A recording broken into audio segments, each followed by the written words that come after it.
En 2022, au Burkina Faso, un pari discret a fissuré l'évidence du désert. Alors que les pluies restaient sous les moyennes et que les remèdes habituels semblaient tourner à vide, une expérience a misé sur la gestion du mouvement plutôt que sur l'abandon des terres. Pourquoi cette décision, associée à Ibrahim Traoré, compte-t-elle pour quiconque vit avec la rareté, l'aide conditionnelle et la peur d'un sol dit perdu ? 3 ans plus tard, des résultats datés du 26 décembre 2025 obligent à regarder autrement ce que l'on croyait vraiment irréversible. Cette analyse promet une chose précise: comprendre pourquoi une expérience locale, longtemps jugée risquée, a produit des effets mesurables là où des cadres standardisés avaient échoué. Le bénéfice pour le lecteur est clair: saisir en moins d'une demi-heure comment des choix de gestion peuvent transformer des contraintes écologiques en leviers sociaux durables. L'enjeu dépasse pourtant l'agriculture ou l'environnement. Il touche à la manière dont les politiques publiques sont conçues, validées et imposées, souvent sans tenir compte des pratiques vécues. Dans le nord du Burkina Faso, le débat n'était pas théorique. Il concernait la survie quotidienne, la mobilité forcée et les conflits latents. En prenant ce risque, le pouvoir a exposé sa crédibilité politique autant que ses terres. Si l'expérience échouait, elle confirmerait les récits de dépendance. Si elle réussissait, elle remettrait en cause des hypothèses largement admises sur l'aide, la gouvernance et la capacité locale à décider. C'est cette bascule, encore contestée, qui mérite d'être examinée pas à pas. En 5 années consécutives, les précipitations étaient passées sous les moyennes, autour de 300 à 380 mm par an, tandis que la couverture végétale tombait sous les 20% dans plusieurs provinces du Nord. Et pourtant, sans hausse de pluie ni intervention technologique décisive, des zones classées comme non récupérables ont commencé à montrer des changements visibles, confirmés ensuite par l'observation et des images satellitaires au début de 2024. C'est ici que la question irréversible se referme. Ce qui semblait perdu n'était pas seulement un fait climatique, mais un diagnostic de gestion et donc un diagnostic potentiellement révisable. Au début de 2022, le Burkina Faso se retrouvait dans un carrefour familier du Sahel: sécheresse persistante, insécurité alimentaire en hausse et une offre de solutions habituelles venues de l'extérieur. Ces solutions prenaient souvent la forme de programmes pilotes de plantation, de technologies importées ou d'aides à court terme, mais elles contournaient le nœud central. Comment vivre sur une terre déjà étiquetée comme condamnée et comment gouverner quand la survie dépend d'un équilibre fragile entre sol, eau et mobilité humaine. Sous la direction d'Ibrahim Traoré, une autre hypothèse a été posée: traiter la terre non comme une victime à isoler, mais comme un système perturbé par une mauvaise organisation du pâturage. L'idée s'appuyait à la fois sur des modèles d'écologie des parcours et sur des savoirs pastoraux transmis depuis des générations. De là est né le projet dit Desert Herd, introduire un troupeau important sur une vaste zone semi-aride tout en contrôlant strictement les déplacements par rotation fréquente pour éviter le surpâturage et maximiser l'effet sur le sol.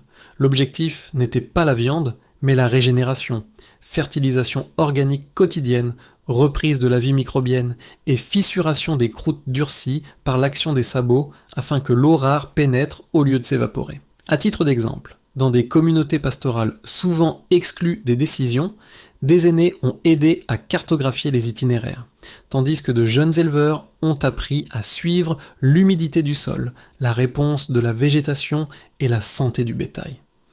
L'opération avançait sans consultants étrangers en première ligne, sans vitrine internationale, avec une discipline locale et du temps comme principale ressource. Au-delà des chiffres initiaux, l'expérience a pris forme à travers des personnes concrètes, prises dans des routines déjà éprouvées par la rareté. Dans les zones sahéliennes concernées, la mise en œuvre n'a pas été confiée à une structure extérieure, mais à des communautés habituées à négocier chaque saison avec la terre. Les anciens ont joué un rôle de boussole. Leur connaissance des sols, des vents et des cycles végétaux a servi à définir des parcours réalistes, évitant les zones les plus fragiles tout en maintenant une pression suffisante pour relancer la dynamique du sol. Les jeunes éleveurs sont devenus les opérateurs quotidiens du dispositif.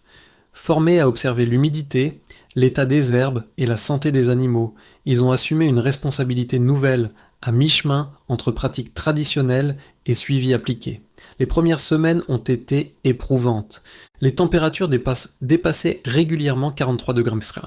L'accès à l'eau restait précaire et les critiques extérieures annonçaient un effondrement imminent. Pourtant, sur le terrain, les indicateurs observés ne confirmaient pas l'hypothèse d'un désastre rapide. Ce décalage entre attente et vécu a produit un premier effet politique discret. La parole locale a commencé à peser davantage que les projections lointaines. Les communautés impliquées n'étaient plus de simples bénéficiaires, mais des co-gestionnaires du processus. Cette reconnaissance établie a réduit certaines tensions internes, notamment autour des itinéraires de pâturage, souvent source de conflits. L'essentiel est le suivant, quand les acteurs directement exposés deviennent responsables des choix, la résilience cesse d'être abstraite.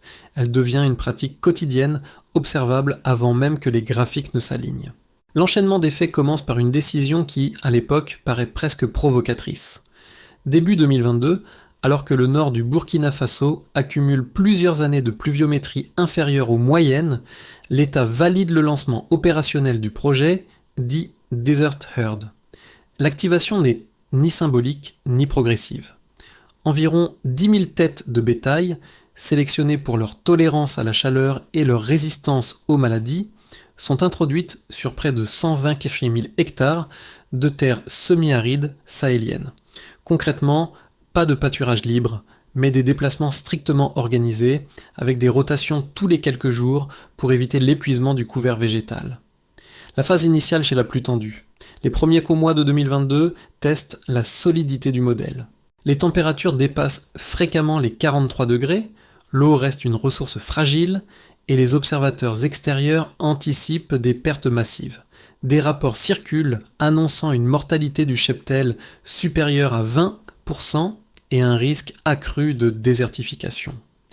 Dans les médias occidentaux, le projet est parfois présenté comme une expérimentation idéologique associée au discours de souveraineté d'Ibrahim Traoré. Localement, cependant, la logique est différente. Il s'agit moins de prouver un concept que de vérifier sur le terrain une hypothèse de gestion. Le climax intervient progressivement, sans événement spectaculaire. Fin 2022, les données vétérinaires montrent que la mortalité réelle se stabilise entre 6 et 8%, un niveau comparable et parfois inférieur au système de pâturage traditionnel. Ce premier décalage entre prévision et réalité modifie la perception interne du risque. En 2023, l'attention se déplace sous les sabots des animaux. Les évaluations de sol révèlent une augmentation moyenne de la matière organique d'environ 11% dans les parcelles de test par rapport aux zones de contrôle. L'activité microbienne, mesurée par des indicateurs liés à l'azote et au carbone, remonte à des niveaux qui n'avaient plus été observés depuis plus d'une décennie. Les répliques du projet deviennent visibles à partir de 2024. Les images satellitaires confirment des changements de coloration dans des zones auparavant classées comme non récupérables. Les graminées saisonnières réapparaissent, suivies d'arbustes indigènes que l'on croyait disparus de ces couloirs. La couverture végétale progresse régulièrement, passant d'environ 20% en 2022 à près de 30% à la mi-2024, sans augmentation des précipitations et sans intervention technologique externe. La gestion, et non le climat, apparaît comme le facteur différenciant. Le véritable tournant survient en 2025, 3 ans après l'introduction initiale du bétail. Le cheptel dépasse alors 14 500 têtes, porté par des taux de natalité stables et des incidents sanitaires inférieurs aux projections. Les métriques foncières suivent la même trajectoire. Dans les zones de rotation, la densité végétale atteint environ 38%, soit presque le double de la ligne de base. La rétention d'humidité des sols augmente en moyenne de 27%, prolongeant la survie des plantes pendant les périodes sèches. Ces résultats accumulés transforment le projet en référence empirique. Sans annonce officielle spectaculaire, le silence initial laisse place à des visites discrètes, à des demandes de données brutes et à un intérêt académique croissant. Ce qui avait commencé comme un pari risqué devient, par étapes successives, un cas d'école qui redéfinit la relation entre décision politique, gestion locale étant long. La lecture des résultats repose sur quelques indicateurs clés choisis pour éviter l'accumulation de chiffres et privilégier leur sens. Le premier concerne la mortalité du cheptel. Avant le lancement, des projections externes annonçaient des pertes supérieures à 20%, en raison de la chaleur extrême et de la pression sur les ressources. Or, sur la période d'observation, la mortalité réelle s'est stabilisée entre 6 et 8%, un niveau comparable, et parfois inférieur aux systèmes pastoraux traditionnels de la région. Autrement dit, l'introduction contrôlée du bétail n'a pas aggravé le risque sanitaire, elle l'a contenu dans des seuils connus. Le deuxième indicateur porte sur la qualité du sol, souvent absente des débats publics car moins immédiatement visible. Par rapport à la situation de départ, les analyses ont montré une augmentation moyenne d'environ 11% de la matière organique dans les parcelles de test. Cette hausse n'est pas symbolique, elle signifie que le sol a recommencé à stocker des nutriments essentiels, condition préalable à toute régénération durable. L'explication est mécanique. Les déjections animales ont restitué des éléments perdus par l'érosion, tandis que le piétinement contrôlé a fracturé les croûtes durcies, permettant à l'eau rare de pénétrer au lieu de ruisseler ou de s'évaporer. Le troisième indicateur concerne la rétention d'humidité, un facteur décisif dans un contexte de pluie faible et irrégulière. Dans les zones de rotation, la capacité du sol à retenir l'eau a augmenté en moyenne de 27%. Ce delta se traduit concrètement par une survie plus longue des plantes entre deux épisodes pluvieux. Il ne s'agit pas d'un verdissement spectaculaire immédiat, mais d'un allongement du temps pendant lequel la végétation reste viable, réduisant la pression sur les parcours et la nécessité de déplacement précoce. Ces trois mesures dessinent une même trajectoire. La baseline était celle d'un système appauvri et instable. Le delta observé indique une stabilisation progressive sans changement climatique favorable. C'est précisément ce point qui a rendu les résultats difficiles à ignorer. Les précipitations n'ont pas augmenté, aucune technologie importée n'est intervenue et pourtant les indicateurs évoluent dans le sens inverse des attentes initiales. Dans les échanges internes, Ibrahim Traoré a insisté sur cette logique de preuve patiente. Les données devaient parler avant les discours. En cadrant le projet comme une responsabilité politique plutôt qu'un geste symbolique, le pouvoir a accepté un risque mesurable. Si les chiffres ne suivaient pas, l'argument de souveraineté s'effondrait avec eux. À ce stade, ils ont fait l'inverse. Les critiques du projet ont formulé deux objections principales, qui méritent d'être prises au sérieux si l'on veut éviter un récit univoque. La première concerne le risque d'irréplicabilité. Selon cet argument, les résultats observés dans certaines zones du nord du Burkina Faso seraient étroitement liés à des conditions locales spécifiques, type de sol, savoirs pastoraux existants, cohésion communautaire. Dans cette lecture, le succès ne prouverait pas la validité générale du modèle, mais seulement l'exception d'un contexte favorable. Transposé ailleurs, le dispositif pourrait échouer, voire aggraver la dégradation des terres. La seconde objection porte sur le danger de romantisation politique. Des observateurs ont suggéré que l'expérience risquait d'être utilisée pour valider a posteriori un discours de souveraineté, sans examen suffisant des coûts potentiels. Ils soulignent que l'introduction massive de bétail dans un environnement fragile peut, en cas de mauvaise gestion ou de relâchement des rotations, accélérer la désertification. Dans cette optique, le projet serait moins une preuve qu'un pari risqué, rendu acceptable seulement parce que les premiers résultats ont été positifs. Ces deux critiques reposent à sur des inquiétudes réelles. Pourtant, les données disponibles permettent d'y répondre partiellement. Sur la question de l'irréplicabilité, le projet n'a jamais été présenté comme un modèle universel clé en main. Les documents internes et les pratiques observées montrent au contraire une forte dépendance à l'adaptation locale. Cartographie communautaire, ajustement des rotations, observation continue du sol. Autrement dit, ce qui est transférable n'est pas la recette exacte, mais la méthode de décision ancrée dans le terrain. Concernant la romantisation, les chiffres agissent comme un garde-fou. La mortalité contenue du cheptel, l'amélioration mesurée des sols et la hausse de la rétention d'humidité indiquent que le système n'a pas franchi les seuils critiques redoutés. De plus, L'absence de communication spectaculaire dans les premières années suggère une volonté de laisser l'épreuve précéder le récit plutôt que l'inverse. La réponse n'annule pas les risques, elle les recontextualise. Le projet montre qu'une gestion rigoureuse peut transformer un danger théorique en expérimentation contrôlée. C'est moins une réfutation des critiques qu'une invitation à les traiter avec des données, plutôt qu'avec des présupposés. Le basculement du projet n'a pas d'abord concerné l'herbe, le sol ou les chiffres, mais la manière dont la décision publique s'est déplacée. Jusqu'ici, la gestion des terres sahéliennes était pensée comme une suite de prescriptions venues d'ailleurs, appliquées localement avec plus ou moins d'adhésion. À mi-parcours, ce cadre s'est inversé. Les données n'étaient plus utilisées pour justifier une politique préexistante, mais pour ajuster en continu des choix déjà assumés sur le terrain. Cette révélation modifie la lecture de tout ce qui précède. Les améliorations mesurées ne sont pas seulement le produit d'un modèle de pâturage, mais celui d'un système où l'autorité découle des résultats observables. Dans ce contexte, la retenue d'Ibrahim Traoré prend un sens particulier. En commentant peu publiquement durant les phases critiques, il a laissé le temps agir comme filtre, réduisant l'écart entre décision politique et preuve empirique. Ce déplacement a aussi changé la position des communautés impliquées. Elles ne se sont plus perçues comme exécutantes d'un programme, mais comme détentrices d'une responsabilité partagée. La gestion est devenue un espace de négociation continue, où l'erreur pouvait être corrigée avant de devenir irréversible. À ce point médian, le projet cesse d'être lu comme une expérience environnementale isolée. Il devient un test de gouvernance. Que se passe-t-il quand l'État accepte de fonder sa légitimité non sur la conformité au cadre dominant, mais sur la capacité à apprendre publiquement de ce qui fonctionne ou non?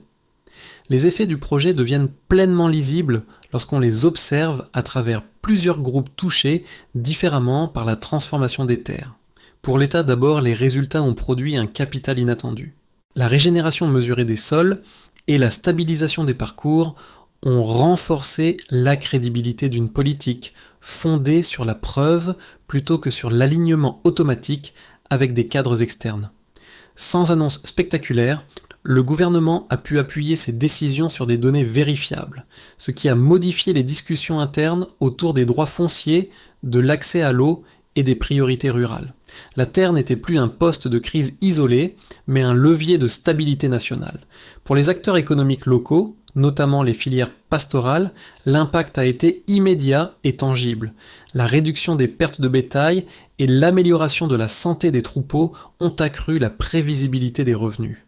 Sur plusieurs années, les enquêtes locales ont indiqué une hausse moyenne des revenus pastoraux, comprise entre 32 et 40%. Ce gain ne s'est pas traduit par une richesse soudaine, mais par une capacité accrue à planifier, réparer les habitations, investir dans le stockage de l'eau, acheter des réserves alimentaires avant les périodes de stress extrême. La gestion du risque a remplacé la survie au jour le jour. Pour les populations concernées, en particulier les familles pastorales, les conséquences ont dépassé l'économie. Avant le projet, la migration saisonnière vers le sud n'était pas un choix, mais une contrainte imposée par l'épuisement des parcours. À partir de la fin 2024, cette migration a diminué d'environ 25% dans les zones de projet. Les itinéraires plus courts ont permis aux enfants de rester plus longtemps à l'école et aux membres âgés de ne plus être laissés en arrière. La stabilité retrouvée a réduit les tensions avec les communautés agricoles, souvent exacerbées par la concurrence pour l'accès aux terres et à l'eau. À l'échelle régionale, enfin, les effets ont été moins visibles mais tout aussi significatifs. La diminution des conflits liés au pâturage et la stabilisation des communautés ont contribué à un apaisement relatif dans des zones historiquement fragiles. Dans un contexte sahélien marqué par l'insécurité, la gestion des terres a indirectement renforcé la cohésion sociale. Ce lien entre écologie, économie et sécurité a attiré l'attention d'observateurs extérieurs, non pas pour la nouveauté technologique, mais pour la cohérence des résultats. Dans cette séquence, Ibrahim Traoré apparaît moins comme un porte-voix que comme un point d'articulation. Son rôle s'inscrit dans la continuité des effets observés. Laisser les conséquences parler avant de chercher à les interpréter politiquement. C'est précisément cette accumulation d'impacts concrets sur plusieurs groupes à la fois qui ferme la boucle ouverte plus tôt. La question n'est plus de savoir si le projet a fonctionné localement, mais ce que ces effets obligent à reconsidérer ailleurs. À court et moyen terme, les trajectoires possibles se listent mieux sous forme de scénarios conditionnels plutôt que de prédictions fermes. Dans le scénario de base, si la discipline de gestion est maintenue, avec des rotations respectées et un suivi communautaire constant, les indicateurs observés devraient se stabiliser. La couverture végétale progresserait lentement, sans bond spectaculaire, tandis que la rétention d'humidité continuerait d'amortir les périodes sèches. Dans cette configuration, le projet consolide ses acquis et devient un standard interne pour la formulation des politiques rurales sans prétendre à une généralisation immédiate. Dans le scénario le plus favorable, si l'apprentissage collectif se diffuse à d'autres zones comparables et que les capacités locales sont renforcées sans surcharge administrative, les effets pourraient s'amplifier. Une meilleure coordination entre gestion foncière, sécurité alimentaire et politique de mobilité réduirait davantage les migrations contraintes. Les communautés gagneraient en autonomie décisionnelle et l'État disposerait d'un socle empirique plus large pour adapter les règles d'accès à la terre. Ce scénario repose toutefois sur une condition clé: préserver la flexibilité locale et éviter la standardisation rigide d'un modèle né de l'adaptation. Dans le scénario le moins favorable, si la pression politique ou médiatique pousse à accélérer l'extension sans les garde-fous initiaux, les risques réapparaissent. Des rotations mal calibrées, une surveillance relâchée ou des incitations économiques mal alignées pourraient recréer des seuils critiques. Dans ce cas, les gains accumulés s'éroderaient, alimentant un retour des critiques sur l'imprudence du dispositif. Le projet deviendrait alors un exemple d'échec d'échelle plutôt qu'un apprentissage progressif. Ces scénarios partagent un même nœud logique. Si la décision reste arrimée à l'observation du terrain, alors les résultats conservent leur cohérence. Si elle se détache de cette boucle de retour, alors le risque augmente. C'est ici que la dimension politique se précise. Le rôle d'Ibrahim Traoré n'est pas de garantir un résultat précis, mais de maintenir l'espace où l'ajustement reste possible sans perdre la face. La réussite n'est pas un état final, c'est une trajectoire conditionnelle. La recommandation de lecture est donc prudente. Jugez le projet non sur une promesse, mais sur sa capacité à continuer d'apprendre publiquement. Dans les 12 prochains mois, la question déterminante ne sera pas jusqu'où étendre, mais à quelles conditions maintenir ce qui fonctionne. C'est à cette aune que la suite devra être évaluée. À ce stade, l'histoire cesse d'être uniquement celle d'un territoire sahélien et commence à toucher directement le lecteur selon sa position et ses préoccupations. Pour ceux qui vivent dans des sociétés fortement dépendantes de politiques publiques centralisées, le projet interroge une idée familière: la croyance que les solutions efficaces doivent nécessairement venir de cadres experts éloignés du terrain. Ici, ce sont des ajustements locaux, observables et corrigibles, qui ont produit des effets mesurables. Cette inversion invite à réfléchir à la manière dont les décisions sont prises là où l'on vit, travaille ou vote. Pour les lecteurs concernés par les questions environnementales, l'expérience rappelle que la durabilité n'est pas seulement une affaire de technologie ou d'innovation spectaculaire. Elle dépend souvent de la gouvernance quotidienne. Qui observe, qui décide, qui ajuste quand les conditions changent. Le projet montre que la résilience peut émerger de pratiques ordinaires organisées avec rigueur, plutôt que d'interventions exceptionnelles. Cette leçon est transposable, non comme modèle clé en main, mais comme principe d'attention aux boucles de retour entre action et résultat. Pour ceux qui s'intéressent aux enjeux économiques et sociaux, les effets sur la prévisibilité des revenus et la réduction des migrations contraintes résonnent au-delà du Burkina Faso. La stabilité ici n'est pas un slogan, elle se manifeste par des enfants qui restent à l'école, des familles qui planifient à plus long terme et des communautés qui réduisent les conflits internes. Ces signaux faibles sont souvent absents des débats macroéconomiques alors qu'ils conditionnent la cohésion à long terme. Deux pistes modestes se dégagent pour le lecteur. La première consiste à questionner, dans son propre contexte, la distance entre décideurs et praticiens. La seconde est de porter attention aux indicateurs discrets, ceux qui précèdent les crises visibles. En ce sens, la trajectoire associée à Ibrahim Traoré n'impose pas une réponse universelle. Elle invite à une vigilance active, regarder ce qui fonctionne réellement avant de juger ce qui devrait fonctionner en théorie. À partir des enseignements accumulés, une feuille de route implicite se dessine, moins comme un plan exportable que comme une séquence d'actions conditionnelles. Pour commencer, maintenir une observation continue du terrain. Cela signifie que les communautés restent au centre du suivi, avec des indicateurs simples mais réguliers sur l'état du sol, la végétation et la santé du bétail. La mesure n'est pas un outil de contrôle externe, mais un instrument d'ajustement partagé.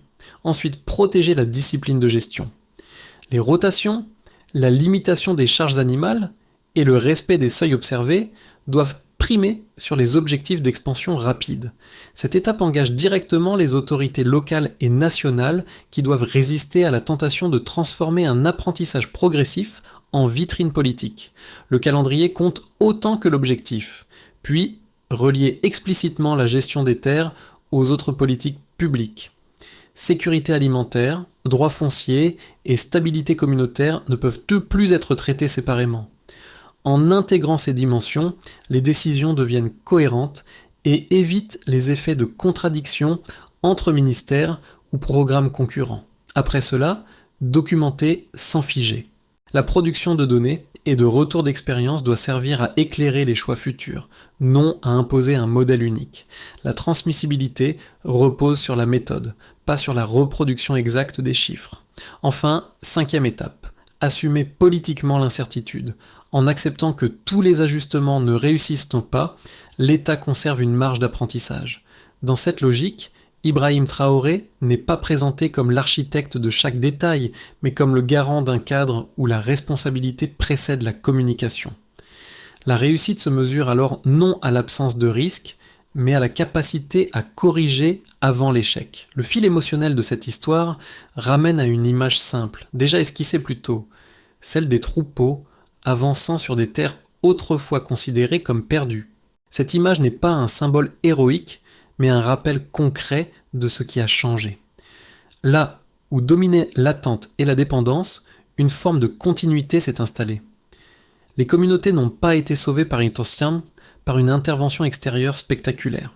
Elles ont retrouvé une capacité d'action ordinaire mais durable, fondée sur la responsabilité partagée. Ce retour à une normalité fonctionnelle explique pourquoi le projet a dépassé son cadre initial. Il n'a pas seulement amélioré des indicateurs écologiques, il a restauré une relation entre les personnes, la terre et la décision publique.